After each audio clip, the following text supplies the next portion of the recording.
இறைவனுக்கும் தமிழன்னைக்குமே. வாகை தமிழ்ச்சங்கம் மாணாக்கர் மன்றம் நடத்தும் பட்டிமன்றம். இந்த பட்டிமன்றம் 13வது பட்டிமன்றமாக நிகழ்ந்து கொண்டிருக்கின்றன. 10 பட்டிமன்றங்களும் வாரம் வாரம் திங்கட்கிழமை நிகழ்ந்து கொண்டிருந்தன. ஒரு சில காலநிலை மாற்ற கருத்தினால் 2 வாரத்திற்கு ஒரு முறை என்று வாரந்தோறும் திங்கட்கிழமை பட்டிமன்றம் மிகவும் சீரும் சிறப்புமாக நிகழ்ந்து வருகின்றன. அவ்வாறு அமைவதில் இப்பட்டிமன்றம் 13. பட்டிமன்றத்தின் தலைப்பு பார்த்தீங்கன்னா, கதை தெரிந்து கொள்ள சிறந்த வழி புத்தகம் படித்தலே திரைப்படம் பார்த்தலே அப்படின்ற தலைப்பு. அதாவது ஒரு கதைய எப்படி நம்ம தெரிஞ்சுக்கலாம் அப்படின்றது 2 வகையாகவும் கூறப்படுகிறது. அதன் பொறுமையில் தான் இப்பட்டிமன்றம் நிகழ உள்ளது. பட்டிமன்றத்துல பாத்தீங்கன்னா, புத்தகம் படித்தலே அப்படின்றது மூவரும், திரைப்படம் பாட்டலே என்ற அணியிலிருந்து மூவரும், இதனை மிகவும் சீரும் சிறப்புமாக செங்கோல் ஆட்சி புரிய இருக்கும் நடுவர் திருமதி ரா பாண்டீஸ்வரி அம்மா அவர்களும், மேலும் அனைவரையும் வருக வருக என வரவேற்று மிகவும் அகமகிழ்ந்து அமைகிறேன். அம்மா, பட்டிமன்றத்தை துவங்கலாம். முனியாண்டி உங்களுக்கு மெடிக்கல் சுச்சுவேஷனால வர முடியாதுமா, அதனால ஸ்கிப் பண்ணிடலாம் உங்களை மட்டும். அப்ப ஒரு அணியில 3 பேரும், இன்னொரு அணியில 2 பேரும் தானே? பரவாயில்லையா? பரவாயில்ல, ஒன்றும் பிரச்சனை இல்லை. சரி, ஓகே. ரெக்கார்டிங் போட்டீங்களாப்பா? ஸ்டார்ட் ஆயிடுச்சுமா, ரெக்கார்டிங் ஸ்டார்ட் ஆயிடுச்சு. சரி, நான் ஆரம்பிச்சுக்கிட்டுமா? பண்ணலாமா? அனைவருக்கும் இனிய மாலை வணக்கங்கள்.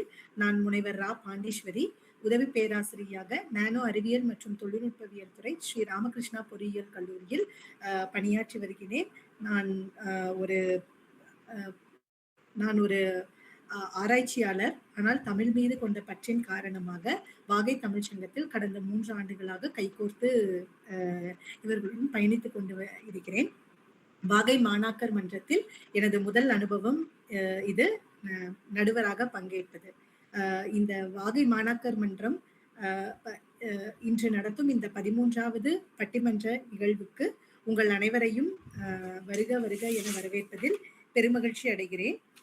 இன்றைய தலைப்பு கதை தெரிந்து கொள்ள சிறந்த வழி புத்தகம் படித்தலே திரைப்படம் பார்த்தலே. இதுதான் இவங்க இன்னைக்கு கொடுத்திருக்கிற தலைப்பு.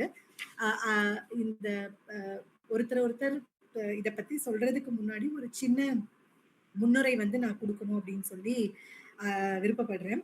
வாழ்க்கை என்ற புத்தகத்தில் கண்ணீர் கருப்புமை, சிரிப்பு வண்ணமை இரண்டையும் கலந்துதான் அழகான கதைகள் எழுதப்படுகின்றன அப்படின்னு ஒரு நல்ல ஒரு கவிதை ஒண்ணு இருக்கு. அப்ப கதை அப்படிங்கிறது, இந்த உலகத்துல கதை பிடிக்காத மனிதர்கள் யாராவது இருக்க முடியுமா? நம்ம சின்ன குழந்தையா பிறந்ததுல இருந்து நமக்கு கொஞ்சம் கொஞ்சமா ஒண்ணுன்னா புரிய ஆரம்பிக்கிற வயசுல நம்மளோட வீட்டுல இருக்கிற அம்மா அப்பா அப்புறம் நம்மளை சுற்றி இருக்கிற உறவினர்களால கதைகளாலதான் நம்ம வளர்க்கப்பட்டு வந்திருக்கிறோம். அப்ப இந்த கதைகள் அப்படின்னு சொல்லும் போது கதை சொல்லிகள் இருக்காங்க. எல்லாருக்கும் கதை சொல்றது அப்படிங்கிறது ஒரு வந்துராது. அது ஒரு அழகான கலை. சிலர் ரொம்ப எளிமையான கதையவே அவங்க சொல்லும் போது நமக்கு கேட்கறதுக்கு ரொம்ப ஆர்வமா இருக்கும். நம்ம ரொம்ப சின்ன வயசுல பாட்டி வடை சுட்ட கதை, அந்த மாதிரி நிறைய கதைகள் நம்ம கேள்விப்பட்டிருக்கோம். நம்மளோட வாழ்க்கையிலையும் கதைகள் வெவ்வேறு விதங்கள்ல நமக்கு அறிமுகமும் ஆயிருக்கும். அப்ப எனக்கு ரொம்ப பிடிச்ச ஒரு கதை சொல்லி யாரு அப்படின்னு சொல்லி பாத்தீங்கன்னா, எழுத்தாளர் எஸ் ராமகிருஷ்ணன். அவங்கதான் எனக்கு ரொம்ப பிடிச்ச ஒரு கதை சொல்லி. அவர் அவரோட இதெல்லாம் நிறைய கேட்கும் போது அவர் ஒரு இடத்துல சொல்லுவாரு, இந்த உலகத்திலேயே ரொம்ப சிறிய கதை எங்க இருக்கு அப்படின்னு சொல்லி பாத்தீங்கன்னா நம்மளோட தமிழ்ல தான் இருக்கு. அந்த கதை என்ன அப்படின்னா, ஒரு ஊர்ல ஒரு நரி, அதோட எல்லாம் சரி அப்படின்னு சொல்லி அவர் சொல்லுவாரு. அதான் ரொம்ப சின்ன கதை அப்படின்னு சொல்லி சொல்லுவாரு. அதே மாதிரி ஒவ்வொரு மனுஷனோட வாழ்க்கையிலையும் அவன் சொல்ற கதை, சொல்லாத கதைகள், சொல்ல மறந்த கதைகள் அப்படின்னு நிறைய கதைகள் இருக்கு. அப்ப இந்த கதைகள் அப்படிங்கிறது ஒவ்வொரு மனிதனுக்குமே ஒரு மாதிரி அறிமுகமாயிருக்கு. அப்ப இன்றைய சூழ்நிலையில இப்ப கதைகளை நம்ம தெரிஞ்சுக்கிறதுக்கு நமக்கு நிறைய இடங்கள் இருக்கு. ஒரு நூலகம் போய் புத்தகம் எடுத்து படிச்சு தெரிஞ்சுக்கலாம். இல்ல ஒரு தொலைக்காட்சியில வந்து நம்ம என்ன சொல்றது, அதுல வந்து நாடகங்கள் வழியா கதைகள் வந்து தெரிஞ்சுக்கலாம். சினிமா படங்கள் பார்க்கறது மூலமா தெரிஞ்சுக்கலாம். இப்ப வந்து இந்த செயற்கை நுண்ணறிவு, ஆர்டிபிஷியல் இன்டெலிஜென்ஸ்ன்னு சொல்லுவாங்க. அதுல வந்து நமக்கு என்ன மாதிரி கதைகள் வேணுமோ, அதுக்குரிய அந்த தகவல்கள வந்து குடுத்துட்டா, அதுவே வந்து ஒரு கதைய வந்து நமக்கு உருவாக்கி குடுக்கக்கூடிய அளவுக்கு தொழில்நுட்பம் வந்து வளர்ந்துருச்சு. அப்ப கதைய வந்து தெரிஞ்சுக்கிறதுக்கு ஏராளமான வழிமுறைகள் இருக்கு. அதுல வந்து 2 முக்கியமான வழிமுறைகள். பொதுவா எல்லாருக்கும் தெரிஞ்ச 2 வழிமுறைகள் அப்டின்னா, ஒண்ணு வந்து புத்தகத்தின் வழியா தெரிஞ்சுக்கிறது. இன்னொன்னு வந்து திரைப்படம் பார்த்தல் வழியா தெரிஞ்சுக்கிறது. அப்ப இந்த 2ல வந்து எது சிறந்த வழி அப்டிங்கிறத நம்ம கூட பகிர்ந்துக்கிறதுக்காக, அ அ நெறையா மாணவ, மாணவிகள், ஆன்றோர், சான்றோர்கள்லாம் நம்மளோட வந்து கலந்துட்டு இருக்கிறாங்க. அப்ப அவங்க ஒருத்தரும் என்ன சொல்றாங்க அப்டிங்கிறத வந்து நம்ம இப்ப வந்து கேட்கலாம். முதல்ல புத்தகம் படித்தலே அப்படிங்கிற கதைகள தெரிஞ்சுக்க ஒரு நல்ல வழி புத்தகம் படித்தலே அப்படின்னு சொல்ல வராங்க. செல்வன் டி. விஷ்ணு. விஷ்ணு,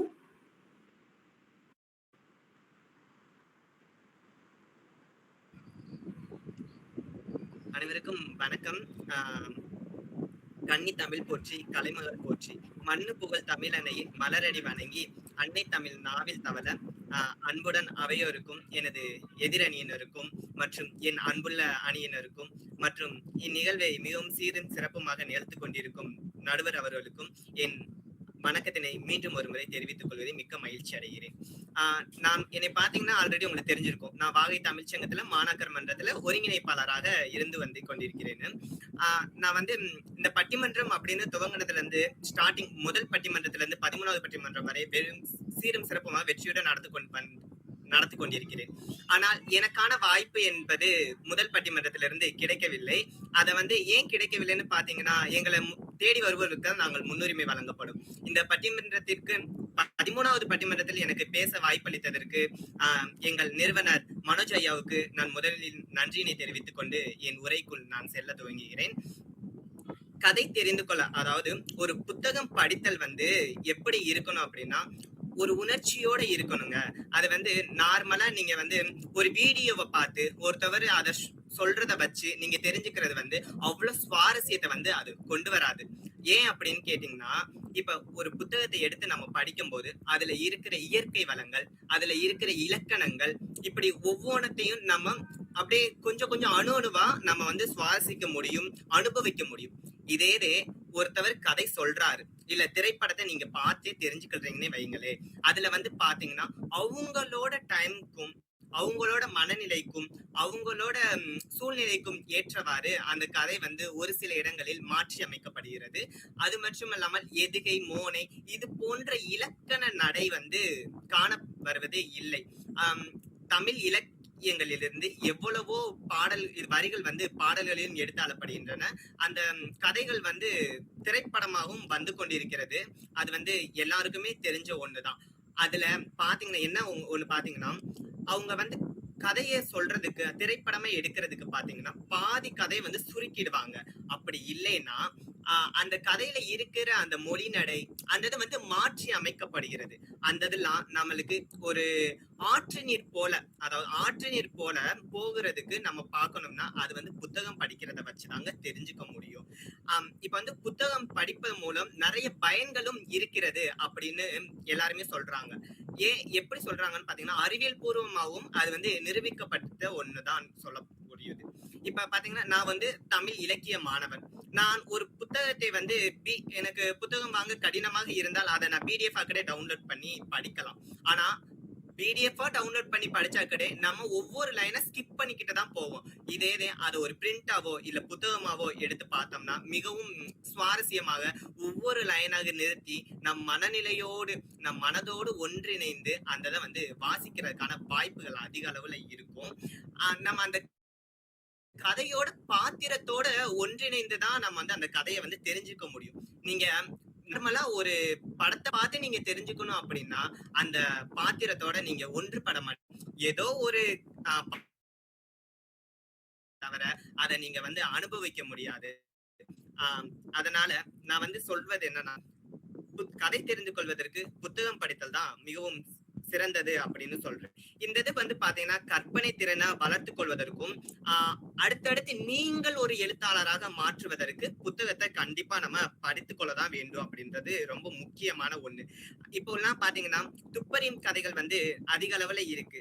அறிவியல் பூர்வமாகவும் சரி, உளவியல் பூர்வமாகவும் சரி அதிக அளவுல வந்திருக்கு. அதை வந்து நீங்க வெறும் ஒரு திரைப்படமா பாத்தீங்கன்னா அதில் ஒரு கட்டுரை கூட எழுத முடியாது என்பது நிச்சயமாக சொல்லலாம். அதே நீங்கள் அதனை படித்தீர்கள் என்றால் மிகவும் கட்டுரையும் எழுதி நீங்கள் ஒரு கட்டுரையாளராகவும் ஒரு எழுத்தாளராகவும் ஒரு இலக்கியவாதியாகவும் இந்த உலகில் வந்து நீங்கள் தென்படலாம் என்பது நிச்சயமான ஒன்றுதான். தமிழ் இலக்கியங்களிலிருந்து எவ்வளவோ கதைகள்ல இருந்து படங்கள் வந்துள்ளன. முக்கியமாக சொன்னால் நவீன இலக்கியத்தின் புதினமாக திகழும் பொன்னியின் செல்வன் நாவலை வந்து நீங்க எடுத்துக்கலாம்னு வச்சுக்கோங்களேன். அது 5 பாகங்களை கொண்டது, மிகவும் பெரியது. அதுல எடுத்தோடனே முதல் பாகத்துல பாத்தீங்கன்னா அந்த சோழ நாட்டை சொல்வது அவ்வளவு இலக்கிய சிறப்போடு சுற்றுவட்டார சிறப்போடு ஆற்று நீர் இலக்கிய வளங்கள் அப்படின்னு எல்லாத்தையுமே ஒவ்வொரு வரி வரியா சித்தரிச்சிருப்பாரு எழுத்தாளர் கல்கி. ஆனா இதே நீங்கள் படத்தில் பாத்தீங்கன்னா அந்த இது வந்து கொஞ்சம் மாறுபடும். அதுதாங்க கதையை படித்து தெரிந்து கொள்வதற்கும் அத திரைப்படமா பார்த்து கொள்வதற்கும் தெரிஞ்சது. இதே இன்னொரு எக்ஸாம்பிள்ல பார்க்கலாம். தமிழ்ச்செல்வன் ஐயா எழுதின வெயிலோடு போய் அப்படின்ற நாவல், இது சிறுகதை. அந்த சிறுகதையில குறைந்தது 10 சிறுகதை இருக்கும். அந்த சிறுகதை அனைத்தும் வந்து ஒரு கரிசல் வட்டாரன் சிறுகதைன்னு சொல்லலாம். ஒரு தீப்பெட்டி தொழிற்சாலையிலையும் மிகவும் கஷ்டப்படுற குடும்பம் வந்து எப்படி இருக்கு அப்படின்னு காட்டுறதாங்க அந்த சிறுகதை. அந்த சிறுகதை தான் பூ அப்படின்ற ஒரு திரைப்படமா வந்திருக்கிறது. பூ திரைப்படத்துக்கும் இந்த சிறுகதைக்கும் எவ்வளவு டிஃபரெண்ட் இருக்கிறது அப்படின்றது நான் வந்து சொல்லி தெரிஞ்சுக்கணும்ன்றது வேணாம். நீங்க அதை படிச்சு பாருங்க, அதுல எவ்வளவு டிஃபரன்ஸ் இருக்கு அப்படின்னு தெரியும். ஒரு ஒரு இயக்குனரும் ஒரு தயாரிப்பாளர் பாத்தீங்கன்னா அந்த கதையை வந்து எப்படி சுருக்கி அதை வேற கண்ணோட்டத்தோட எப்படி கொண்டு போலாம், அதை வந்து மற்ற பார்வையாளருக்கு எப்படி கொண்டு போலாம்ன்ற எண்ணத்துல அந்த கதையை பல வகைகளை வந்து மாற்றி அமைக்கலாம். ஆனா ஒரு எழுத்தாளர் வந்து இல்ல இது வந்து இந்த மனநிலையில தான் எழுத வேண்டும் அப்படின்றது ரொம்ப முக்கியமான ஒண்ணு. நன்றிங்க அம்மா. என் உரையை இத்துடன் முடித்துக் கொள்கிறேன். நன்றி. நன்றிங்க அம்மா. வெள்ளம் போல தன்னோட கருத்துக்களை வந்து பகிர்ந்துகிட்ட விஷ்ணு அவர்களுக்கு நன்றி. அவர் சொல்ற விஷயத்த கூட நம்ம கொஞ்சம் யோசிச்சுதான் பார்க்கணும். என்னதான் வந்து நம்ம வந்து ஒரு திரைப்படத்தை பார்த்தாலும் ஒரு புத்தகத்தை அதுவும் கையில எடுத்து பார்க்கிற ஒரு அனுபவம் வந்து 100 திரைப்படங்கள் பார்த்தா கூட கிடைக்காது அப்படிங்கிற மாதிரி அவர் வந்து சொல்லிட்டாரு. இல்ல எல்லாம் இல்ல, நல்ல கதைகளை வந்து நம்ம திரைப்படம் வழியாதான் தெரிஞ்சுக்க முடியும் அப்படின்னு எதிர்வாதம் பண்றதுக்காக செல்வி வித்யா பாரதி அவர்களை அன்போடு அழைக்கிறேன்.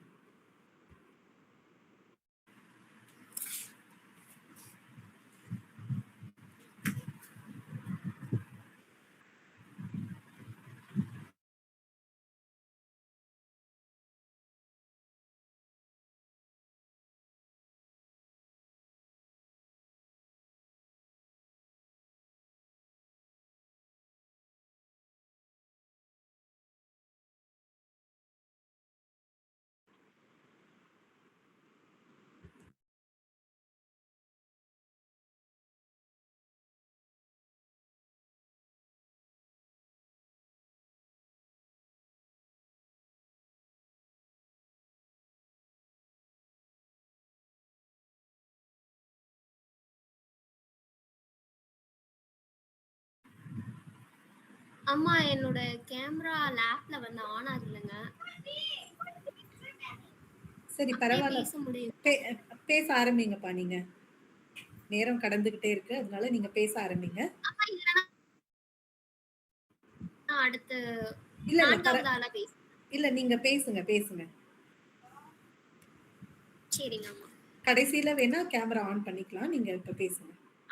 சரிங்க அம்மா. இல்லனா நீங்க அவங்கள பேச வைங்க, நான் வேணா 4வது ஆளாகவே பேசிக்கிறேன்மா. கேமரா இல்ல கேமரா வேண்டாம்னு சொல்றேன் நானு.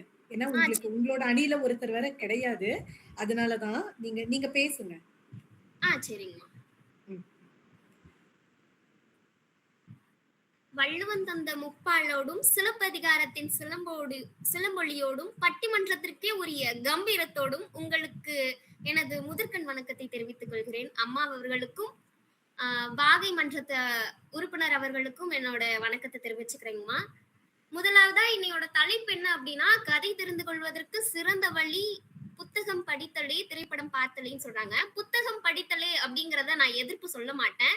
ஏன்னா புத்தகம் படிக்கிறது நம்மளோட அறிவோட வளர்ச்சின்னு சொன்னோம்னா, திரைப்படம் பார்த்தது நம்மளோட உணர்ச்சி பூர்வமான ஒரு விஷயம்னு நான் சொல்லுவேன். ஏன் அப்படின்னா, புத்தகம் படிக்கும் போது அது வந்துட்டு நம்மளோட மாதிரி பாமர மக்களுக்கு, அதாவது படிக்க முடியாத மக்கள்களால என்ன செய்ய முடியுமா, அதே திரைப்படம் வழியாக நாம் பார்க்கும்போது அவர்களுக்கு உணர்ச்சி பூர்வமா ஒரு உந்துதல் இருக்கும்.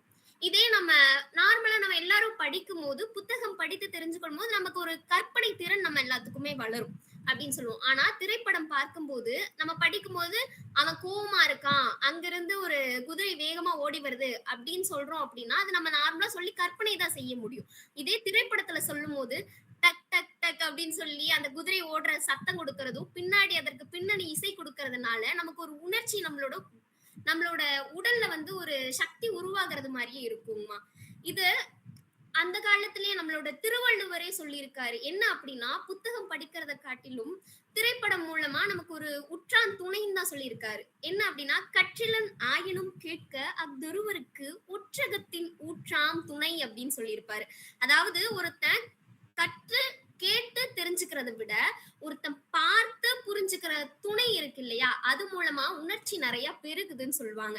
அப்படிதான் சிலப்பதிகார வரிகள் கூட இருக்குமா, கண்ணுள் விளைஞர் அப்படின்னும் நாடக மகளிர் அப்படின்னும் சொல்லி இந்த நாடக கலைஞர்களை எல்லாமே அதுல வந்து அவங்க குறிப்பிட்டு இருப்பாங்க.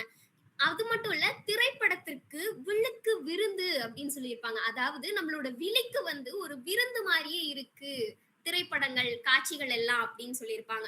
அது மாதிரிதான் இப்போ நம்மளோட எதிர்த்தரப்பு வாதனர் சொன்னாரு, கதைகள் எல்லாம் மாறுபட்டு வந்திருக்கு அப்படின்னு சொன்னாங்க. கதைகள் எல்லாமே மாறுபட்டு வர்றதுக்கான காரணம் என்ன அப்படின்னா, ஒரு புத்தகத்தை, அதாவது அந்த இயக்குனர் புத்தகங்களை படித்தனாலதான் அந்த கதைகளை அவர் இயற்றியிருக்காரு.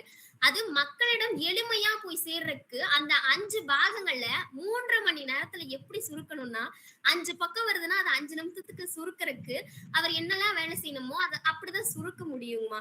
அப்படி பார்க்கும்போது கதைகள் மாறுபட்டு இருக்காது, அதுக்குள்ள மறைமுகமா மறைக்கப்பட்டு இருக்கும். அதை நம்ம தான் புரிஞ்சுக்கணுங்கம்மா.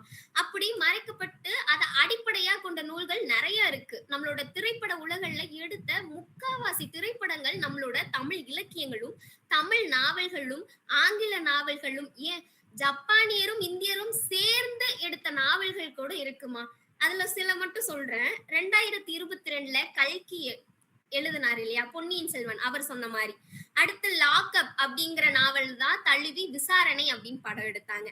வெக்கை அப்படிங்கிற ஒரு சிறுகதையை தான் அசுரன் அப்படிங்கிற ஒரு பிளாக் பஸ்டர் மூவியா எடுத்தாங்க. அது மட்டும் இல்ல, நம்மளோட அந்த காலத்துல சிவாஜி அவர்லாம் நடிச்சிருப்பார் இல்லைங்கம்மா, அப்போ மலைக்கண்ணன், பார்த்திபன் கனவு, அரவான் அப்படிலாம் சொல்லி எடுத்திருப்பாங்க. அது மட்டுமா, இப்போ நம்ம சூரரை போற்று கதை பார்த்தோம் இல்லைங்களாம்மா, எவ்வளவு பெரிய பிளாக் பஸ்டர் மூவியா இருந்துச்சு. அத்தனை குழந்தைங்கள்ல இருந்து பெரியவங்க வரையும் அந்த படத்தை பார்த்து, அந்த படத்துல அவங்க கொடுக்குற அந்த பின்னணி இசையில சூர்யா அழுகும் போது இந்த உலகமே அழுகும்ல, அதெல்லாம் எப்படிங்கம்மா, இதை நம்ம புத்தகத்துல படிச்சிருந்தா கிடைச்சிருக்குங்களா. அது அந்த இடத்துல அவங்க கொடுக்குற அந்த பின்னணி இசையும், அவங்க கொடுக்குற அந்த பாடி லாங்குவேஜும், அவங்க கொடுக்குற அந்த எக்ஸ்பிரஷன்ஸ்ல தானங்கம்மா இருக்கு எல்லாமே. அதுல தானே நம்மளையும் சேர்ந்து அவங்களோட உணர்ச்சி பூர்வமா பயணிக்க செய்யுது. இதுதான் திரைப்படங்கள் செய்யற ஒரு வேலைங்கம்மா. இதத்தான் வள்ளுவன் மறுபடியும் இன்னொரு குறள்ல சொல்லியிருப்பாரு, செவியர் சுவை உணரா வாயுணர்வின் மாக்கள அவதியினும் வாழினும் என் அப்படின்னு சொல்லியிருப்பாருமா. அதாவது நீ கேட்டு படிச்சு புரிஞ்சுக்கிறத விட பார்த்து உணர்ந்து புரிஞ்சுக்கிறதுக்கு தான் அவ்வளோ பெரிய வலிமை இருக்கு அப்படின்னு சொல்லியிருப்பாருங்கம்மா. அது மட்டும் இல்ல, நம்மளோட 50 காப்பியங்களை கூட எடுத்திருக்காங்க. மணிமேகலைய 1940லயும் 59லயும் 2 முறை படமா தழுவி எடுத்திருக்காங்கம்மா. அது மட்டும் இல்ல, சிலப்பதிகாரத்தை கண்ணகி அப்படிங்கிற ஒரு படத்துல 1942ல கண்ணகியோட மொத்த கதாபாத்திரத்தையும் சொல்லியிருக்காங்க.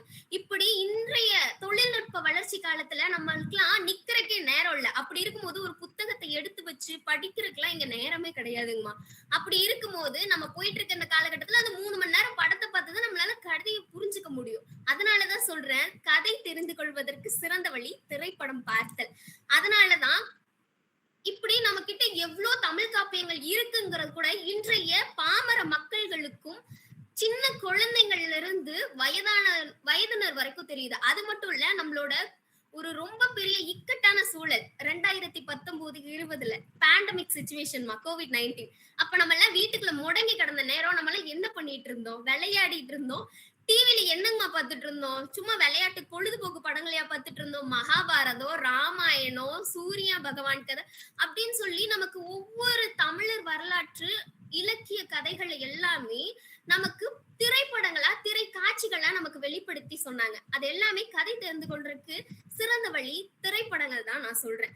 அது மட்டும் இல்ல, 1000 வார்த்தைகள் சொல்லாத ஒரு படம் சொல்லிருங்கம்மா. கண்டதை கற்கை நாளரை அப்படின்னு சொல்லுவாங்க. அதாவது படிச்சு புரிஞ்சுக்கிறத விட நீ பார்த்து புரிஞ்சுக்கிறது எவ்வளவோ நல்லது அப்படின்னு சொல்லுவாங்க. கேட்டல் நன்று, காணல் அதினும் நன்று அப்படின்னு சொல்லுவாங்க. ஒருத்தவங்க கதை சொல்லி கேட்கறத விட பார்த்து தெரிஞ்சுக்கிறது அவ்வளவு நல்லது. இப்ப இருக்க குழந்தைங்கம்மா கதை சொன்னா சீக்கிரம் தூங்கிடுவாங்கங்கிறத தாண்டி நம்மளோட போனை கொடுத்துதான் நம்ம கதையை பார்க்க வச்சு தூங்க சொல்றோம். படிக்கிற பிள்ளைங்களும் அப்படிதான். எனவே இறுதியா கதை சொல்லும் கலைக்கு காட்சி ஊடகமே முடிசூடா மன்னன்னு சொல்லி வாய்ப்பளித்தமைக்கு நன்றி பாராட்டி விடைபெறுகிறேன். நன்றி, வணக்கம். செல்வி வித்யா பாரதி அடைமழை பேஞ்ச மாதிரி தன்னோட கருத்துக்கள் எல்லாம் வரலாற்று தகவல்கள் முதல் கொண்டு நிறைய விஷயங்கள் வந்து பகிர்ந்துக்கிட்டாங்க. வாழ்த்துக்கள் செல்வி வித்யா பாரதி. ரொம்ப நன்றி. அடுத்தபடியா நீங்க என்ன சொன்னாலும் சரிதான். திரைப்படம் பார்க்கறத விட புத்தகம் படிச்சுதான் கதை தெரிஞ்சுக்கணும் அப்படின்னு சொல்லி எதிர்வாதம் வைக்கிறதுக்காக மா தங்க வைஷ்ணவி அவர்களை அன்போடு அழைக்கின்றேன்.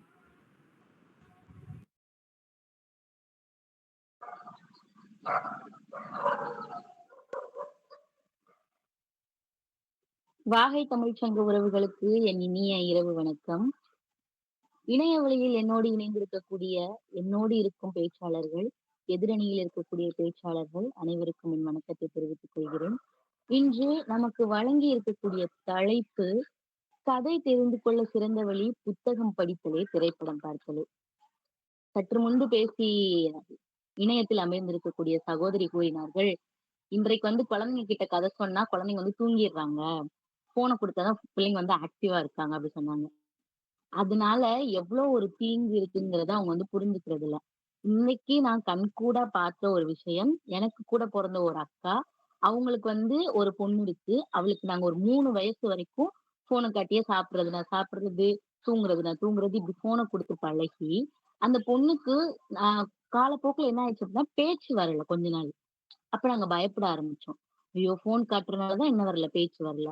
அப்ப குழந்தைங்களுக்கு அதாவது அந்த படங்களை காட்டுவதை விட படித்து காட்டுறது, குழந்தைங்களை அதை சொல்ல வைக்கிறது, கேட்க வைக்கிறது, இதுதான் சிறந்த வழி அப்படிங்கறத சொல்லிட்டு என்னுடைய உரைக்குள்ள நான் போறேங்கம்மா. அறிஞர் அண்ணா அவர்கள் வந்து ஒரு கட்டுரை எழுதியிருக்காரு, வீட்டிற்கு ஒரு புத்தக சாலை அப்படின்னு. வீட்டிற்கு ஒரு புத்தக சாலை நம்ம படிக்கும் போதெல்லாம் ஸ்கூல்ல சொல்லியிருப்பாங்க, ஸ்கூல்ல எப்படி நம்ம லைப்ரரி இருக்கோ அது மாதிரி வீட்டுல வந்து ஒரு லைப்ரரி வச்சுக்கோ, அதுக்கு பேர் போட்டுக்கோ, ஒரு புத்தகம் வச்சுக்கோ, ஒரு அறை உருவாக்கிக்கோ அப்படி சொல்லுவாங்க.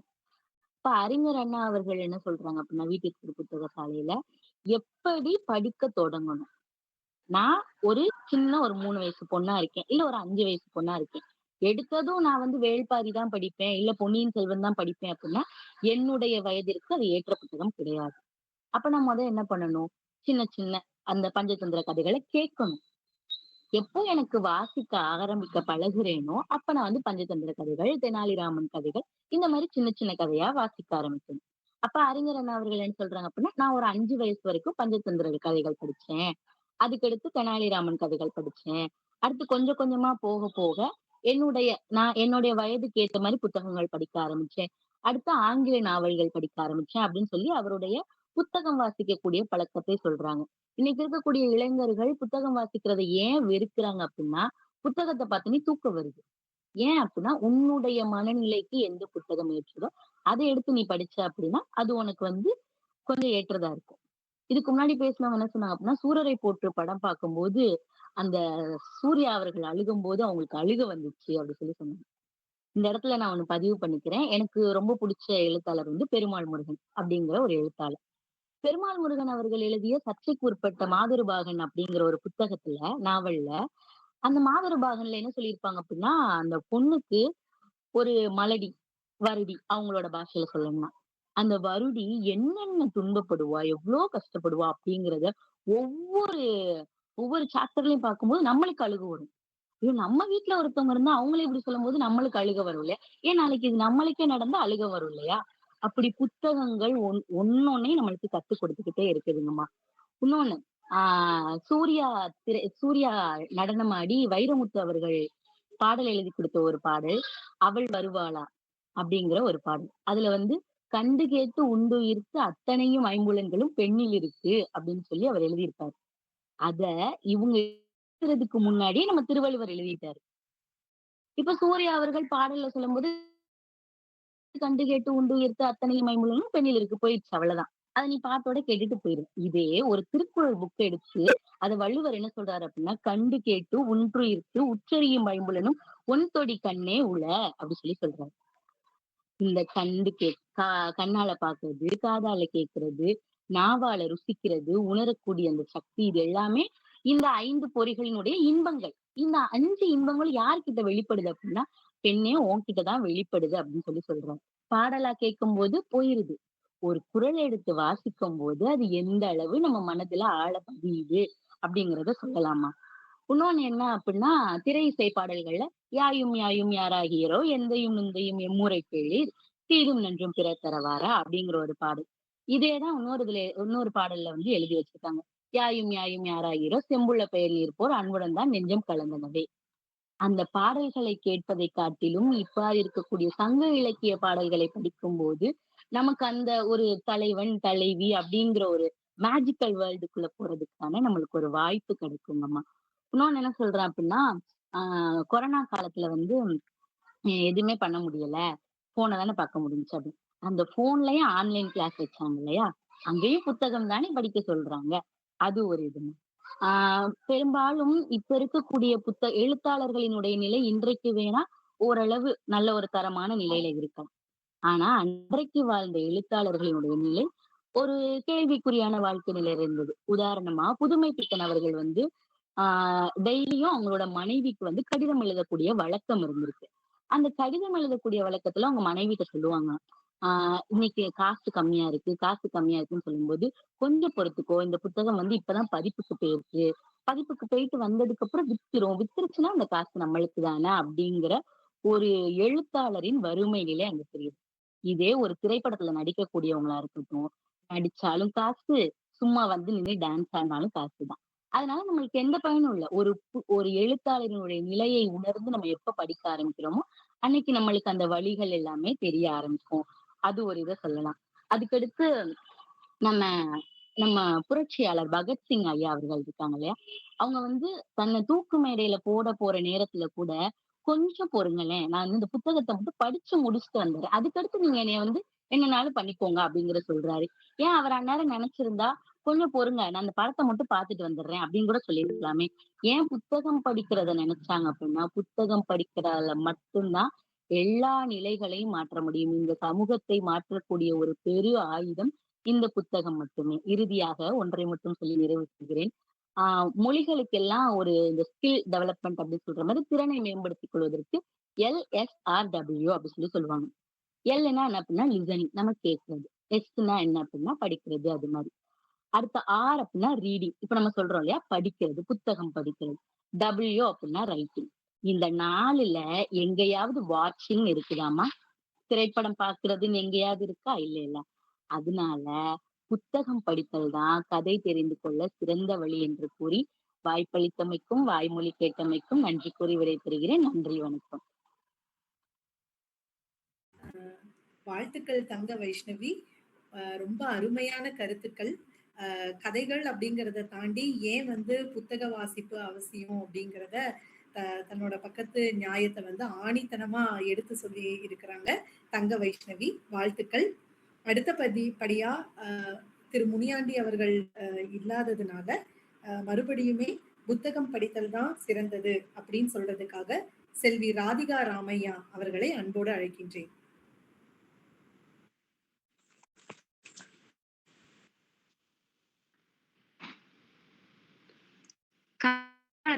வென்ற மொழி, சொற்கள் கிடக்கும் சுரங்க மொழி, இலக்கியம் பலம் இயற்றிய மொழி, கம்பன் கவி பாடிய மொழி, வள்ளுவத்தை விதைத்த மொழியாம் எம் தமிழன்னையை வணங்கி அவையோருக்கு என் முதற்கண் வணக்கத்தை உரித்தாக்குகின்றேன்.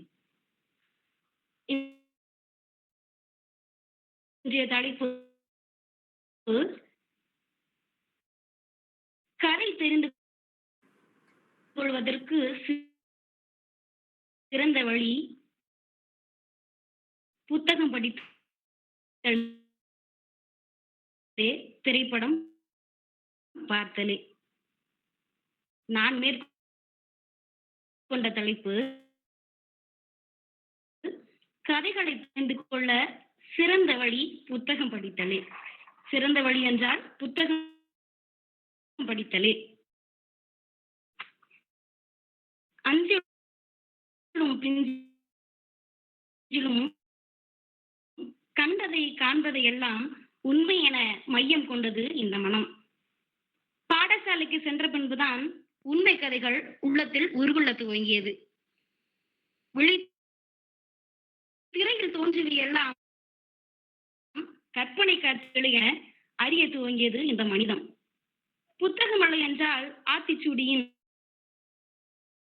அறம் உணர்த்தப்படாமலே இருந்திருக்கும்.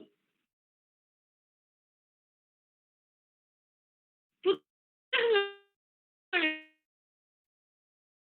என்றால் திருக்குறளின் அறமும் நீதியும் அரங்கேற்றப்படாமலே இருந்திருக்கும். சிறுவர்கள் கதை படித்ததெல்லாம் பார்க்கவும் மன்னிக்கவும் புத்தகங்கள் களமாக இருக்கின்றன. ராதிகா ஒரு நிமிஷம் ராதிகா ஒரு நிமிஷம் பா. முல்லை நெய்தல் பாளையம் ஏதோ இணையத்துல கொஞ்சம் பிரச்சனை இருக்கு. வாழ்வியலையும் உணவு முறைகளையும் புத்தகங்கள் வழி நமக்கு அழகாக எடுத்துரைக்கின்றன. ராதிகாமா கேக்குதுங்களாமா? புத்தகங்கள் பாஞ்சாலி சபதம், நல்லதாங்கால் என்ற அண்ணன் தங்கை கதை, தொல்காப்பியம் போன்ற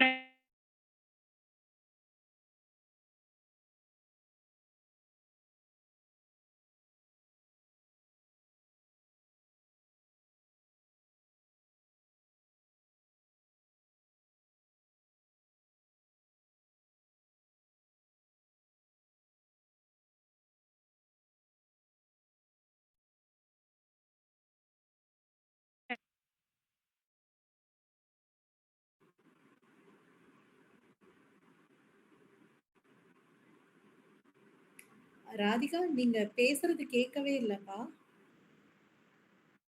உங்களோட இணையத்துல ஏதோ பிரச்சனை இருக்குன்னு நினைக்கிறேன். அம்மா கேக்குதுங்களாமா?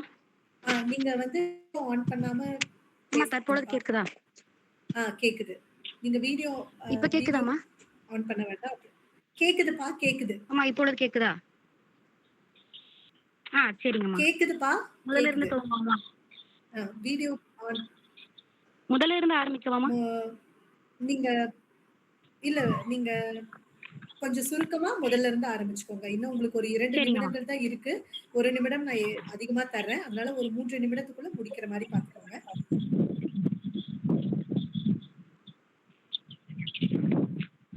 சரிங்கம்மா.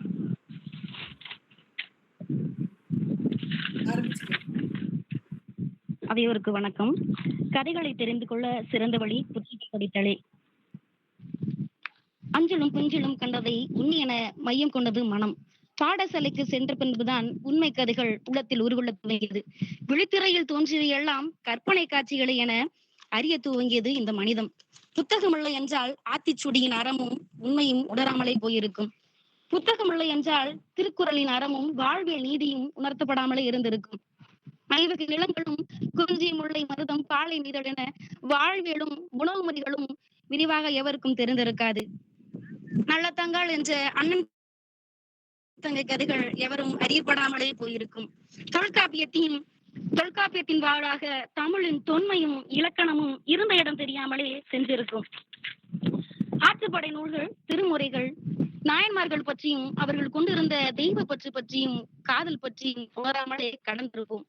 நவீன இலக்கியமான பொன்னியின் செல்வன் வாயிலாக சோழ தேசமும் வீரமும் பேசப்படாமலே இருந்திருக்கும். பார்த்திபனின் கனவும் கூட முளராமலே இருந்திருக்கும். 8 தொகையும் 10 பாட்டும் புத்தகம் இல்லாமல் புலராமல் சங்க வாழ்வியல் முறையும் இல்லற வாழ்வும் நமக்கு உதாரணமாக பேசப்படாமல் இருந்திருக்கும். புத்தகங்கள் படிக்காமல் இருந்திருந்தால் கல்வி காட்டு இதிகாசமும் அணிலாடு முன்றும் வேள்பாரியும் வீரம் பேசும் வாடிவாசலும் அச்சம் தவிர்த்தலும் காதல் பேசும் மார்க்சும் ஜனனியும் அம்பிகாவதும் அமராவதியும் அகழியின் வாழ்வை மையமாக கொண்ட சாப விமோச்சனமும் சமூகத்தின் முரண்பாடுகளை சிந்திக்க செய்த அக்கின் பிரவேசமும் தென்னாலிராமன் பஞ்சதந்திர கதை குழந்தைகளுக்கு சிறந்த நீதிகளை புகட்டப்படாமல் இருந்திருக்கும். புத்தகமில்லை என்றால் இதிகாசமும் காப்பியமும் வீரமும் காதலும் வரலாறும் எட்டாமலே போயிருக்கும். பல புத்தகங்களை படித்து தன்மை ஈர்த்த கதைகளையே கதாபாத்திரங்களாகவும் தழுவியே அதன் வெளிப்பாடாகவே இன்றைய சமூகம் செயல்பட்டு கொண்டிருக்கிறது. புத்தக கதைகள் நம் கதைகளை மாற்றும் என்பதற்கு நானும் ஒரு சான்றுதான். வரிகளும் கதைகளும் புத்தகங்கள் வாயிலாக தான் உயிர் பெறுகின்றன. உலகத்தை தெளிவாக காட்டுவது புத்தகங்கள் தான். வேலு நாச்சியாரின் வீரமும் ஔவையாரின் இலக்கியமும் ஆண்டாளின் காதலும் ராமன் போன்ற கணவன் என்ற ஆசையும் தூண்டுவது என்னமோ புத்தகம்தான். காதல் காதலாகவும் இழப்பு இழப்பாகவும் ஏக்கம் ஏக்கமாகவும் புன்னகை புன்னகையாகவும் இயல்பாக புணர்வது புத்தகம் படிப்பதால் தான். பட்டிமன்றமோ மேடை பேச்சோ இன்றைய விவாதமோ பல புத்தகங்களிலிருந்தான் உருவாகியிருக்கிறது என்பதை அனைவரும் நினைவு கொள்ள வேண்டும். பாட்டன் பூட்டன் என என் தலைமுறைகள் மறைந்தாலும் தலைமுறையின் வாழ்வியலையும் பழக்க வழக்கத்தையும் அனைத்தையும் புத்தகங்கள் கதையாக அடுத்த தலைமுறைக்கு சொல்லிவிடும். புத்தகங்கள் இல்லை என்றால் நம் கதைகளும் அடுத்த தலைமுறைக்கு சொல்லப்படாமலே போயிருக்கும். இந்த நவீன உலகம் எத்தனை முறையில் செயல்பட்டு கொண்டிருந்தாலும் புத்தகங்களின் வாயிலாகவே அதனின் கதையாகவோ காதலாகவோ கதாபாத்திரமாகவோ அத்தனையும் புத்தகங்களின் விளராக தான் மிளிர்ந்து கொண்டு இருக்கிறது திரைப்படங்களும். புத்தகங்கள் இல்லை என்றால் இன்று எந்த புத்தமும் இல்லை, இந்த மனிதமும் இல்லை என்பதுதான் ஆகச் சிறந்த உண்மை. புத்தகங்களே ஆக சிறந்த மனிதர்களையும் கதைகளையும் உருவாக்கி கொண்டு இருக்கின்றன என்பது ஆகச் சிறந்த அறம். வாய்ப்பளித்தமைக்கு நன்றி பாராட்டி விடைபெறுகிறேன். நன்றி, வணக்கம். இணையத்தில் சிறிது தடுமாற்றங்கள் இருந்தாலும் தன்னுடைய கருத்துக்களில் எந்த தடுமாற்றமும் இல்லாமல் தெரிவித்த ராதிகா அம்மா உங்களுக்கு மனமார்ந்த பாராட்டுகளும் வாழ்த்துக்களும். நீங்க என்னதான் சொல்லுங்க, ஒரு திரைப்படம் கொடுக்கிற அனுபவத்தை எந்த புத்தகமுமே கொடுக்காது அப்படின்னு சொல்லி தன்னோட அணிக்கு தன்னோட கருத்துக்கு வலு சேர்க்க வருகிறார் செல்வன் ரா சஞ்சய். சஞ்சய், நீங்க ஆரம்பிச்சுக்கலாம்ப்பா.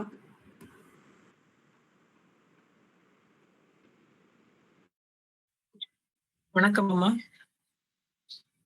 என்னுடைய குரல் உங்களுக்கு கேட்கிறதா? தெளிவா கேட்குதுப்பா. என் உள்ளத்திலிருந்தும் நாவிலிருந்தும் ஊற்றாக எழுவரும் தமிழன்னைக்கு எனது முதற்கண் வணக்கங்களை தெரிவித்துக் கொண்டு இத்தகைய இனியதோர் நிகழ்வை மிகச்சிறந்த முறையிலே நடத்தி கொண்டிருக்கும் வாகை தமிழ் சங்கத்திற்கும் இந்நிகழ்வை மிகச்சிறந்த முறையிலே வழிநடத்தி சென்று கொண்டிருக்கும் நடுவர் அம்மா அவர்களுக்கும் எனது தலைப்பை ஏற்று பேச வந்திருக்கும் எனது அணியினருக்கும் எனது தலைப்பை எதிர்த்து உரை தொடுக்க வந்திருக்கும் எதிரணியினருக்கும் எனது அன்பு கலந்த வணக்கங்களை தெரிவித்துக் கொள்கின்றேன். அதாவது அம்மா, நல்லதொரு தலைப்பு. அதாவது கதை தெரிந்து கொள்வதற்கு சிறந்த வழி புத்தகம் படிப்பதா அல்லது திரைப்படம் பார்ப்பதா என்ற ஒரு கேள்வி எழும்பி இருக்கிறது. இந்த வேளையிலே திரைப்படம் பார்த்தல் தான் கதையை தெரிந்து கொள்வதற்கு சிறந்த வழி என்பதையே தலைப்பாக கொண்டு உரை தொடுக்க வந்திருக்கிறேன் அம்மா. அதாவது எதிரணியிலிருந்து விஷ்ணு ஐயா அவர்கள் சொன்னாங்க, இன்னைக்கு நம்ம ஒரு கதாபாத்திரத்தோட நம்மளால ஒன்றிணைய முடியவில்லை. நமக்கு அந்த உணர்ச்சிகள் கிடைக்கிறது இல்ல. ஒரு புத்தகம் படிக்கும் போது தான் அதோட உணர்ச்சி கிடைக்கிறது. கதாபாத்திரத்த ஒரு கதைய ஒரு திரைப்படத்த பார்க்கும் பொழுது நம்ம வெறும் ஆடியன்ஸா மட்டும் தான் இருக்கிறோம் அப்படின்னு சொன்னாங்க. கண்டிப்பா கிடையாதும்மா. எடுத்துக்காட்டாக இப்ப சமீபத்துல கருப்பு அப்படின்ற ஒரு திரைப்படம் வெளியானது. அந்த உணர்ச்சி பொங்க திரையரங்குகளே சாமி ஆடின எத்தனையோ ஆடியன்ஸ நம்ம பார்த்திருக்கிறோம். இது ஒரு சிறந்த எடுத்துக்காட்டாக இருந்திருக்குதம்மா. மேலும் அவர் பொன்னியின் செல்வன் கதைகள் வந்து 5 பாகங்களாக இருந்திருக்கிறது. அதை வந்து இயக்குனர் சுருக்கி விட்டார். ஐயா, இப்ப இருக்கிற காலகட்டத்துல அவன் வாழ்க்கைய தேடி ஓடிக்கிட்டு இருக்கான். எவன் உட்கார்ந்து 5 பாகங்களையும் படிக்கிறான்? 3 மணி நேரம் சுலபமா போய் ஒரு தியேட்டர்ல உட்கார்ந்தோமா, படத்த பார்த்தோமா, போனோமா அப்படின்னு சொல்லுதான். ஐயா, இப்ப இருக்கிற மக்களோட மனநிலை அப்படிதாங்க ஐயா இருக்குது. மேலும் ஒரு ஏதோ சொன்னாரு. இன்னைக்கு வந்து ஆ திரைப்படத்த பார்க்கும் பொழுது நமக்கு இலக்கண நடை கிடைக்கிறது இல்ல. ஒரு ஒரு கதைய படிக்கும் பொழுதுதான் அதோட இலக்கிய இலக்கண நடைகள் நமக்கு கிடைக்குது. திரைப்படத்துல அது தவறுது அப்படின்னு சொன்னாரு. ஐயா, உங்களுக்கு சிவாஜி ஐயா தெரியுங்களாயா? "வானம் பொழிகிறது, பூமி விளைகிறது, உனக்கு ஏன் கொடுக்க வேண்டும் கிஸ்தி" அப்படின்ற ஒரு வசனத்த எவ்வளவு அழகா சொன்னாரு. அவரு சொல்லலினா, அப்படி ஒரு வசனம் இருக்குதுன்னு இன்னைக்கு இருக்கிற மக்களுக்கு யாருக்குமே தெரியாம போயிருக்குமே. எனவே இலக்கண நடையும் திரைப்படங்களில் இருந்திருக்கிறது அப்படிங்கிறது மறுக்க முடியாத உண்மைங்கய்யா. ஆ அதுக்கப்புறமேட்டு அவர் வந்து இப்போ ஒரு புத்தகம்னா நம்ம நூலகத்த தேடி போகணும். இதே திரைப்படம்னா திரையரங்குக்கு மட்டும் தான் போகணும்னு இல்ல. இப்ப இருக்கிற டெக்னாலஜிய வச்சு நம்ம தொலைபேசியிலயும், மடிக்கணினியிலுமே சுலபமா அத டவுன்லோட் பண்ணி நம்ம கதையை வெகு ஈஸியாக தெரிஞ்சு கொள்ளலாம். மேலும் இப்போ வந்து ஒரு கதையாசிரியர் ஒரு இயக்குனர்கிட்ட போய் ஒரு கதை சொல்றாரு. பக்கம் பக்கமா எழுதி, "ஐயா படிச்சுக்கோங்க, என் கதைக்கு வாய்ப்பு குடுங்கன்னா" எந்த இயக்குனராவது வாய்ப்பு குடுப்பார்களா? இதுவே உணர்ச்சி பொங்க அந்த கதையாசிரியர் அந்த கதைய சொல்லும் பொழுது, ஒரு இங்க ஷாட் வைக்கிறோம். இப்படி போய் அட்டாக் பண்றாங்க. அப்படின்னு அவர் நடிச்சு காட்டும்போது தானே அந்த இயக்குனருக்கு அந்த கதை மேல ஒரு பிடிப்பு வந்து வாய்ப்பு குடுக்குறாரு. இதுவே ஒரு பக்கம் பக்கமா எழுதி கொண்டு போய் குடுத்தா எந்த இயக்குனராவது வாய்ப்பு தருவாங்களா? கண்டிப்பா குடுக்க மாட்டாங்க. அப்புறம் ஐயா சொன்னாரு, நாம கதைகள படிக்கும் பொழுது ஒரு எழுத்தாளராவோ, ஒரு இலக்கியவாதியாவோ மாணவர்களோ, மக்களோ ஆகுவாங்க அப்படின்னு சொன்னாரு. ஏன் யாரும் கதையாசிரியரா ஆகக்கூடாதா? ஒரு திரைப்படத்துல கதை எழுதுற கதையாசிரியரா ஆகவே கூடாதா? எழுத்தாளரா மட்டும் தான் ஆகணுமா ஐயா? ஆ மேலும் ஒரு அமரன் அப்படின்ற ஒரு திரைப்படம் வந்தது நமக்கு எல்லாத்துக்குமே தெரியும். அந்த திரைப்படம் வரலினா, ஒரு ராணுவ வீரனோட வலி என்ன அப்படின்னு யாருக்குமே தெரிஞ்சிருக்காது. நான் ஒரு என்சிசி மாணவன். நான் ஒரு என்சிசி கேடட். ஒரு ராணுவ வீரனோட வலி என்னன்னு எனக்கு தெரியும். ஒரு சின்ன கதை சொல்றேன். ஒரு ராணுவ வீரன் தானியங்கி பண இயந்திரம், அதாவது ஏடிஎம்ல வந்து தினமும் ரூ. 100 எடுத்துட்டே இருந்திருக்காரு. அவரோட சக ராணுவ வீரர் கேட்டிருக்காரு, "ஏன் டெய்லி ரூ. 100 எடுக்கிற? ஒரு வாரத்துக்கு தேவையான பணத்த சேர்த்தே எடுத்துக்கிட்டீன்னா சுலபமா இருக்கும்ல" அப்படின்னு கேட்டிருக்காரு. அதுக்கு அவர் சொன்னாரு, "என்னோட வங்கி கணக்கு மனைவியோட தொலைபேசியில இணைக்கப்பட்டிருக்கு. நான் தினமும் பணம் எடுக்கிறத வச்சாவது தன் கணவன் இன்னும் உயிரோட இருக்கிறான் அப்படிங்கிறத என் மனைவி தெரிஞ்சுக்குவா. அப்படிங்கிறதுனால தான் தினம் ரூ. 100 எடுக்கிறேன்னு சொல்றாருன்னா, அந்த இடத்துல யோசிச்சு பாருங்க, அந்த ராணுவ வீரனோட வலி எவ்வளவு கடினமானதாக இருக்கும்னு. இப்பேற்பட்ட வலியும் ஒரு திரைப்படத்து மூலியமா கொண்டு வராங்க. அத நம்ம கதை மூலியமா கொண்டு வர முடியாதுன்னா முடியும். ஆனா, அந்த படம் முடிஞ்சு நம்ம வெளியில வரும்போது 90% மக்கள் தார தாரையா கண்ணு தண்ணி விட்டுட்டு தான் வந்தாங்க. கதைய படிச்சுட்டு யாராவது புக்க நெனச்சாங்கன்னு சரித்திரம் இருக்குதா? கண்டிப்பா கிடையாது. அதுக்கப்புறமேட்டு ஆ இப்ப இருக்கிற காலகட்டத்துல மட்டும் இல்ல. அந்த காலத்திலுமே தெருக்கூத்து, பொம்மலாட்டம் இதெல்லாம் தான் இப்ப இருக்கிற திரைப்படத்துக்கு ஒரு உந்துகோலாக இருக்கிறது. அந்த காலத்திலேயே அத வெறும் கதையா மட்டும் இல்லாம நாடகமா நடிச்சு, மக்களுக்கு மிக எளிமையான முறையில எடுத்துரைக்கதாம்மா இன்று இருக்க செய்திருக்கிறார்கள் நடுவர் அவர்களே. மேலும் ஒரு எமோஷனலான சீன். அத வந்து நம்ம படிக்கும் பொழுது நமக்கு அந்த உணர்ச்சி கிடைக்கிறத விட, நம்ம அனிருத் ஐயா அவர்களோ, தனுஷ் ஐயா அவர்களோ இந்த வேலையில்லா பட்டதாரியில ஒரு அம்மா பாடல் ஒண்ணு எழுதியிருப்பாங்க பாருங்க. அப்பப்பப்பா! அவ்வளோ அருமையா இருக்கும். அத பார்த்துட்டு, அந்த பாட்ட கேட்டுட்டு அழாதவங்க யாராவது இருக்கா? கண்டிப்பா இல்ல. இதுவே அம்மா, அம்மா அப்படின்னு படிச்சிருந்தா அந்த உணர்ச்சி நமக்கு கிடைச்சிருக்குமா? கண்டிப்பா கிடைச்சிருக்காது. அப்புறம் அம்மா அவர்கள் சொன்னாங்க, குழந்தைகள் வந்து தொடர்ந்து வீடியோவே பார்த்துட்டு இருக்கறனால அவங்களுக்கு பேச்சு திறமை தடைபடுகிறது. அம்மா, இன்று பேச்சு திறமையை கற்றுக்கொள்வதற்கும் YouTubeல பல வகுப்புகள் நடந்து கொண்டிருக்கின்றது என்பதை நீங்கள் தெரிந்து கொள்ள வேண்டும் அம்மா. அதையெல்லாம் தாண்டி காந்தாரா அப்படின்னு ஒரு படம் வந்துச்சு. பயங்கர ஹிட் ஆச்சப்பா. அந்த படத்த யோசிச்சு பாருங்க. கதைய எழுதியிருந்தான். அந்த காந்தாரா அந்த அந்த கதாபாத்திரம் வந்து அந்த சாமியா வரும்போது அப்படின்னு கத்துவாங்க. புத்தகத்துல எப்படி ஆன்னு எழுதுவாங்களாமா? அந்த உணர்ச்சி நமக்கு கிடைச்சிருக்குமா? அந்த அந்த கதாபாத்திரம் கத்தும் பொழுது நம்ம முடிகள் எல்லாம் சிலுத்துக் கொண்டு இருக்கின்றன. அதுவே நம்ம படிக்கும்போது அந்த உணர்ச்சி நமக்கு கிடைக்காது என்பது மறுக்க முடியாத உண்மை அம்மா. மேலும் பாரதியார் ஐயா அவர்கள் எழுதியிருப்பாங்க. "கண்ணம்மா என் காதலி" அப்படின்னு ஒரு கவிதை. அந்த கவிதைய இந்த இயக்குனர் பாடலா எழுதலினா ஒரு தலைவன் தலைவி மேல கொண்ட காதலை இவ்வளவு அழகா பாரதியார் கூறியிருக்கிறாருன்றதே மக்களுக்கு தெரியாம போயிருக்கும். இன்று இருக்கிற பள்ளிக்கூடத்துல கூட ஆசிரியர்கள் புத்தகத்தை வச்சு பாடம் நடத்துறதை விட ப்ரொஜெக்டர் என்னும் செயலியில் படத்தை தாமா போட்டு காட்டுறாங்க. ஒரு ஆசிரியர் மணிக்கணக்கா நடத்துற பாடம் நம்ம ஆளுக்கு புரியாது. ஆனா பரீட்சைக்கு முதல் நாள் யூடியூப்ல 2x ஸ்பீட்ல வச்சு கேட்பான் பாருங்க அந்த கதை 1 மணி நேரத்துல. போதும்டா படிச்சுட்டோம்டா, நாளைக்கு போய் கதை எழுதி பாஸ் ஆயிரலாம் அப்படின்ற எண்ணம் அவனுக்கு அந்த கதையில இருந்தாம வருது. அந்த கதையை அவன் யூடியூப்ல வீடியோ பார்த்து தான் தெரிஞ்சுக்கிறான். மேலும் இந்த எழுத படிக்காத தெரியாதவர்கள் எல்லாம் நடுவர் அவர்களே எப்படி படித்து கதையை தெரிந்து கொள்வார்கள் என்பது ஒரு கேள்விக்குறியாகவே இருக்கிறது நடுவர் அவர்களே. மேலும் எதிரணியினர் அவர்கள் சொன்னார்கள் இதிகாச கதைகள் எல்லாம் இன்று புத்தகங்களாக இருக்கிறது என்று. புரியலைங்கம்மா, மைக்கா ஆன் பண்ணுங்க. நேரம் கடந்து விட்டது, சுருக்கமாக முடிக்கவும். முடிச்சிட்டம்மா.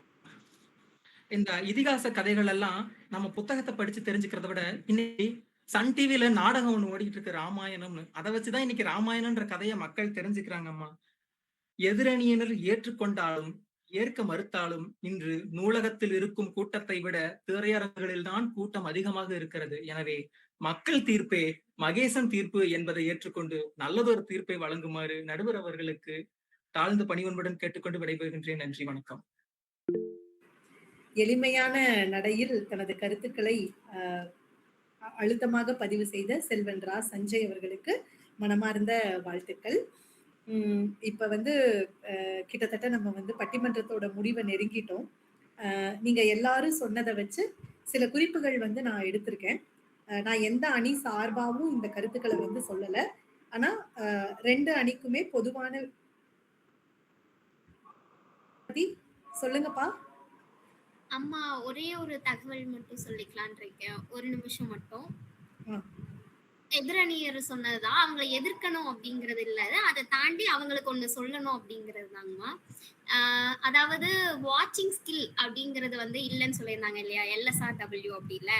ஸோ LSRW அப்படிங்கிறது லிசனிங் ஸ்கில் தானேங்கம்மா. படம் திரை பார்க்கும்போது நம்ம லிசன் பண்றது மூலமா அந்த படத்தோட சேர்ந்து நம்ம பேசக்கூடிய திறன் நமக்கு வருதுங்கம்மா. நம்ம ஒன்றிய உணர்ச்சிகளோட பிணைஞ்சிருக்கும்.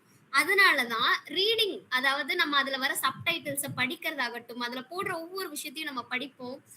ரைட்டிங் ஸ்கில் அப்படின்னு சொல்லணும் அப்படின்னா அது மூலமா திரை மூலமா எப்படி நமக்கு ரைட்டிங் ஸ்கில் கிடைக்குது அப்படின்னு பார்த்தோம்னா, நீங்கள் ஒரு ஆசிரியர் தான், உங்களுக்கே தெரிஞ்சிருக்கும். பல தாள்களை திருத்தும் போது தெரிஞ்சிருக்கும். பல கதைகள், திரைப்பட கதைகள் தான் நடுவுல எழுதி வச்சிருப்பாங்க பல கேள்விகளுக்கு. அது மூலமாவே தெரிஞ்சிருக்கும் அவங்களோட எழுத்து திறமை. திரைப்படம் மூலமாக எப்படி யோசிக்கிறதும் யாசிக்கிறதும் எழுதுறக்கும் அவங்களுக்கு எப்படி உதவுது அப்படிங்கறது தெரிஞ்சிருக்குமா. இது ஒண்ணு. இன்னொன்னு என்னன்னா, அந்த காலத்துல திரைப்படங்கள்லாம் இல்ல, கூத்து நாடகத்தெல்லாம் வாரம் ஒரு முறை நடத்திதான் அந்த கால கதைகளையே மக்களிடையே போய் சேர்த்தாங்க. அது ஒண்ணுங்கம்மா. அதுவும் ஒரு திரை செயலினே சொல்லலாம் இல்லைங்களா, திரை வயல் தானே. இன்னொன்னு 3வது என்னன்னா, நமக்கு தமிழ்ல ஒரு நல்ல கவிதை, அதாவது தத்தி தாதூதூதி தாதூதி தத்துதி துத்தி துதைதி துதை தத்தா தாதூதி தித்தித்த தித்தித்த தாதேது தித்தித்த தித்தாதோ தித்தித்த தாது அப்படிங்கிற கவிதை இங்க இன்னைக்கு இத்தனை பேருக்கு தெரியுது அப்படின்னா அது நீயா நானா அப்படிங்கிற திரையில வந்ததுனால தானுங்க. அப்படி நான் திரைப்படங்கள் மட்டும் சொல்லாம பல திரை செயலிகளையும் நான் சொல்றேன். இன்னைக்கு பெரும்பாலானோர் திரை செயலிகள் மூலம் தான், ஆசிரியர்களாக இருந்தாலும் சரி, பெற்றோர்களாக இருந்தாலும் சரி, படிக்காதவர்களாக இருந்தாலும் சரி, படிப்பவர்களாக இருந்தாலும் சரி, படிக்க மறந்தவர்களாக இருந்தாலும் சரி, இங்க பசிக்கு புத்தகத்தை இறையா போடுற மாதிரி இப்போ பசிக்கு தான் மூளைக்கு திரைப்படங்கள் மூலமா பல நல்ல விஷயங்களையும் தான் எடுத்துக்கிறாங்கம்மா. அததான் சொல்ல வரேன். நன்றி நன்றி நன்றி நன்றி வித்யா பாரதி, கூடுதலான தகவல்களுக்கு.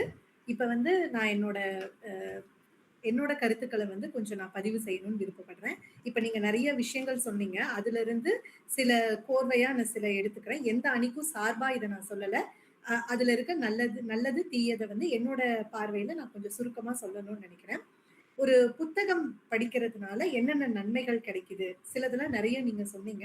அதையும் தாண்டி ஒரு அறிவியல் பூர்வமான சில கருத்துக்களையும் நான் பகிர்ந்துக்க விருப்பப்படுறேன்.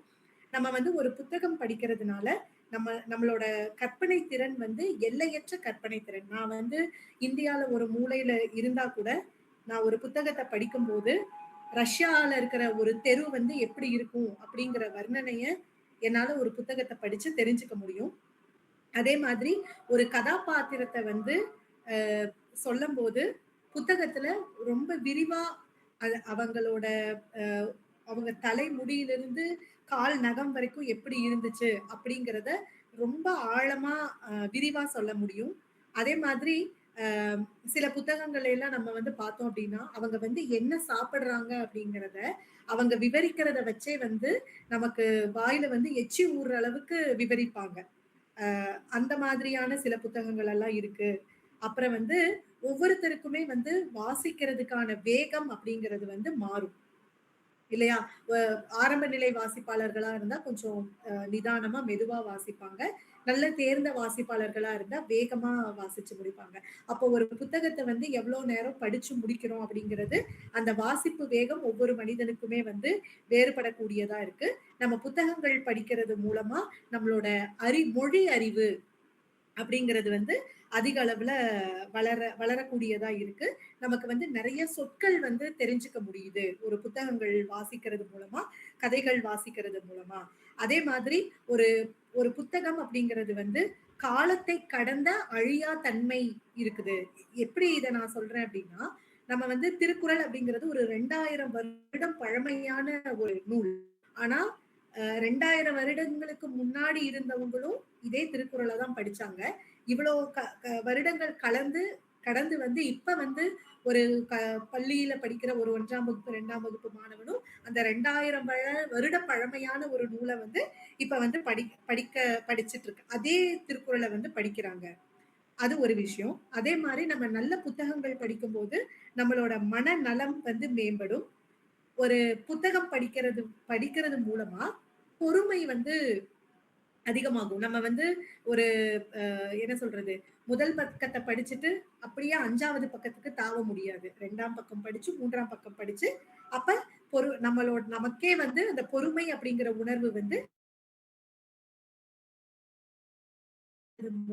எது வந்து உண்மை அப்படிங்கிற அந்த வாழ்க்கை தத்துவம் வந்து நமக்கு புரிஞ்சுக்க முடியுது.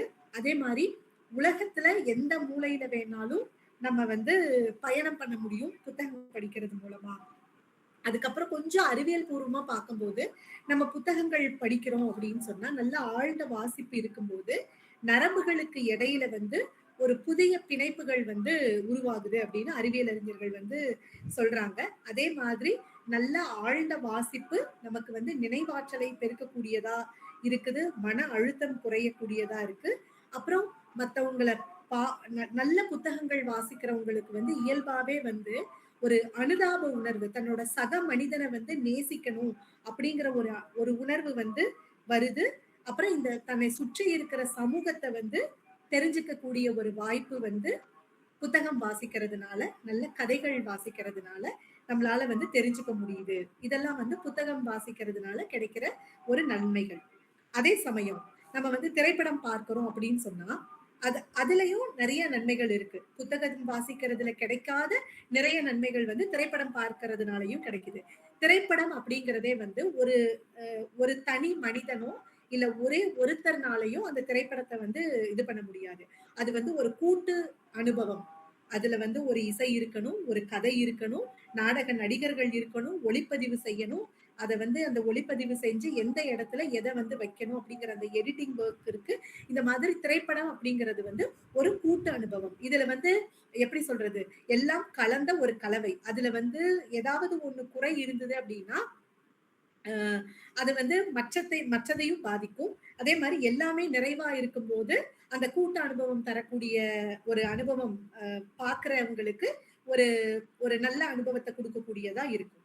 அதே மாரி ஒரு திரைப்படம் பார்க்கிறது அப்படிங்கிறது வந்து நெறைய பேரு சொன்ன மாதிரி நேரம் வந்து சேமிக்க முடியும். நான் வந்து ஒரு 5 பெரிய புத்தகங்கள் படிக்கிறத ஒரு 3 1/2 மணி நேரத்துல ஒரு திரைப்படம் பார்க்கிறது மூலமா என்னால தெரிஞ்சுக்க முடியும்.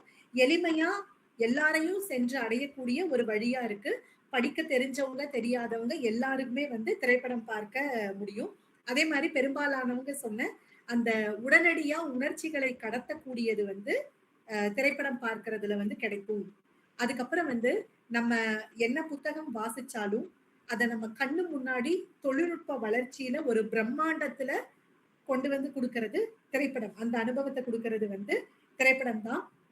அதுக்கப்புறம் வந்து திரைப்படம் அப்படிங்கிறது மொழி எல்லாத்தையும் தாண்டி ஒரு உலகளாவிய அனுபவத்தை பார்க்கக்கூடியவங்களுக்கு வந்து கொடுக்கும்.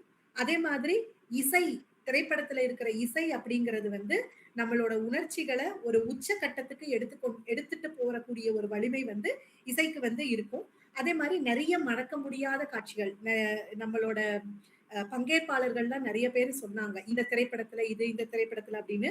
அந்த மறக்க முடியாத காட்சிகளை எல்லாத்தையும் ஒரு பதிவு பண்ணி வைக்கக்கூடிய இடமா திரைப்படம் வந்து இருக்குது. அதுக்கப்புறம் வந்து சமூக மாற்றத்திற்கான ஒரு கூட்டு விவாதம். நம்ம வந்து ஒரு புத்தகம் எழுதுறோம், ஒரு 300 பக்கம் இருக்கிற அந்த புத்தகத்தை வந்து ஒரு 100 பேர் படிச்சு அதுல இருக்கிற கருத்துக்களை வந்து விவாதமா எடுத்து ஒரு சமூக மாற்றத்துக்கு கொண்டு போகுது அப்படிங்கறது, அதுல நிறைய கடினமான பணிகள் இருக்கு. ஆனா அதே கருத்தை வந்து ஒரு 10 நிமிட குறும்படமா எடுத்து தெரிவிக்கும் போது அந்த கூட்டு விவாதம் ரொம்ப குறைந்த நேரத்துல நிறைய பேரை போய் சேரக்கூடியதா இருக்கு. அதன் மூலம் சமூக மாற்றமும் கூட ஏற்படக்கூடிய வழிகளும் இருக்கு அப்படிங்கிறது இந்த திட்டம் பார்த்தல்ல இருக்கு. அதே மாதிரி நீங்க நிறைய பேர் சொன்னாங்க காட்சி வழி கற்றல். இப்ப வந்து அதான் வந்து எல்லா இடத்துலயுமே சொல்றாங்க. ஒரு பொறுமையா நம்ம எப்பயும் போல அந்த பிளாக் போர்டு மெத்தட்ல டீச் பண்றதை தாண்டி காட்சி வழி கற்றல் அப்படி த்ரூ வீடியோஸ் வழியா அவங்களுக்கு வந்து புரிய வைங்க அப்படின்னு சொல்றதாகட்டும். அதுக்கப்புறம் வந்து நம்ம திரைப்படம் பார்க்கும்போது நம்ம பார்க்கிறோம், கேட்கிறோம், உணர்றோம், எல்லாத்தையுமே செய்யறதுனால நம்மளோட மூளையில இருக்க 2 பக்கங்களுமே வந்து செயல்படுது அப்படி அறிவியல் பூர்வமா சொல்றாங்க. அதே மாதிரி நம்ம ஒரு திரைப்படம் பார்க்கிறதுக்கும் புத்தகம் படிக்கிறதுக்கும் செலவழிக்கக்கூடிய ஆற்றல் அப்படிங்கிறது வந்து என்னன்னு பார்த்தோம்னா, புத்தகம் வாசிக்கும் போது நிறைய ஆற்றலை வந்து நம்ம மூளை வந்து செலவு பண்ண வேண்டியதா இருக்கு. அதே வந்து திரைப்படம் பார்க்கும்போது அந்த அளவுக்கு நம்ம வந்து ஆற்றல் வந்து செலவழிக்க வேண்டியதில்லை.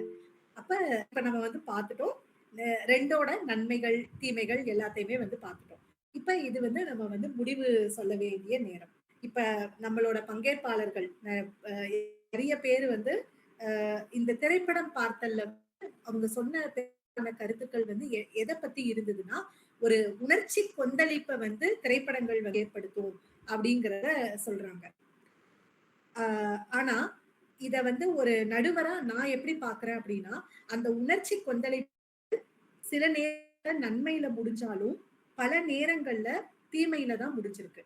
அதே சமயம் நம்ம புத்தகம் அப்படிங்கறத வாசிக்கிறோம் அப்படின்னா ஒரு பொறுமை, ஒரு விஷயம் நடக்குது அப்படின்னா நிறுத்தி நிதானமா அந்த கதையில என்ன சொல்லியிருக்காங்கன்னு புரிஞ்சுக்கிட்டு நம்ம வந்து என்ன பண்ண முடியும், அதை வந்து செயல்படுத்தக்கூடிய நம்ம வந்து இருப்போம்.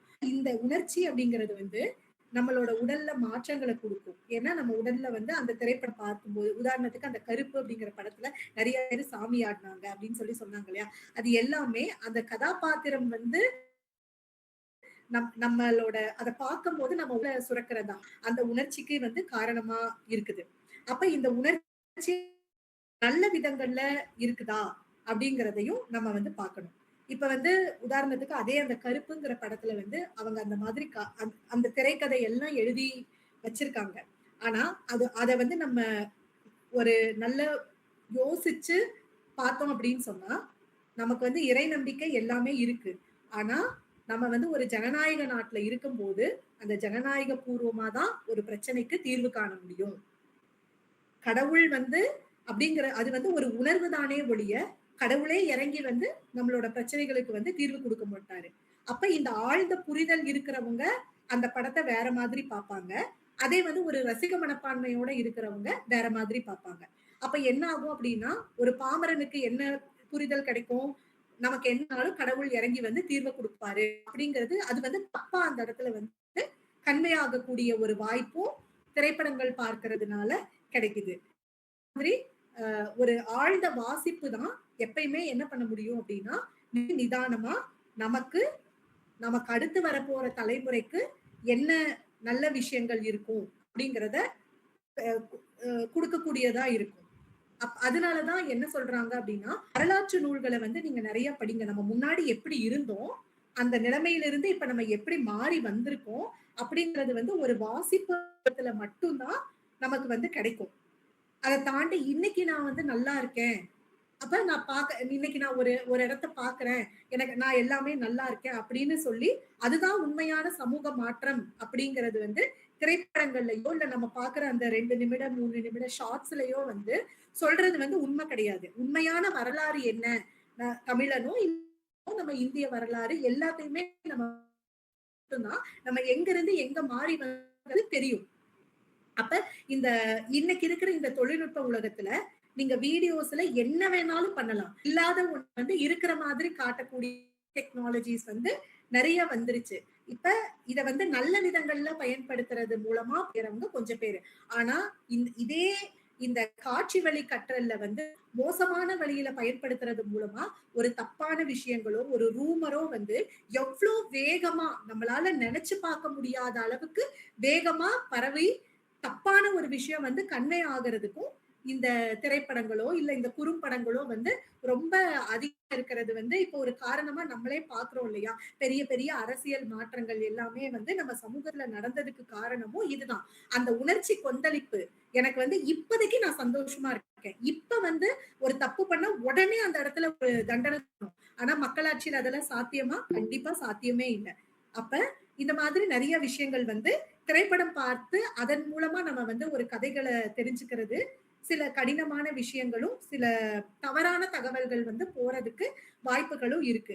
அதே சமயம் இன்னைக்கு நம்ம வந்து ரொம்ப வேகமா வளர்ந்துட்டு இருக்கிற ஒரு சமுதாயத்துல இருக்கோம். அப்ப நான் ஒரு புத்தகத்தை எடுத்து வாசிச்சு அதுக்காக ஒரு நேரம் செலவு பண்ணி நான் எனக்கு அதுக்கான நேரம் இல்ல அப்படின்னு சிலர் வந்து சொல்றாங்க.